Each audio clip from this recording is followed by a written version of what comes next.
रहनुमा तहरीक इंसाफ असद उमर ने भी ट्वीट किया है, 4 दिन बाद भी इलेक्शन कमीशन फैसले की तस्दीक शुदा कॉपी नहीं दे रहा। इलेक्शन कमीशन खुलकर जानिबदारी पर उतर आया है। असद उमर ने ये ट्वीट किया है, 4 दिन बाद भी इलेक्शन कमीशन फैसले की तस्दीक शुदा कॉपी नहीं दे रहा।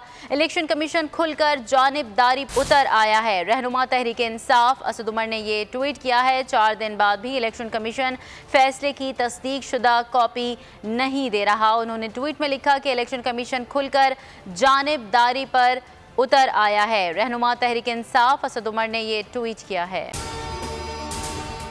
अगर आपको ये वीडियो पसंद आई तो लाइक पर क्लिक कीजिए।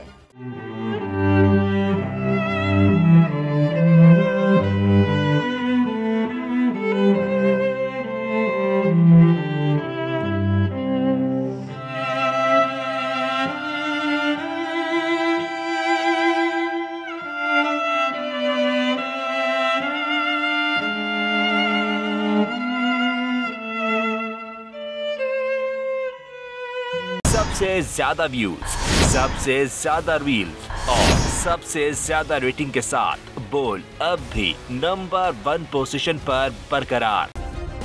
सब्सक्राइब करें और बेल दबाएं ताकि कोई खबर रह न जाए।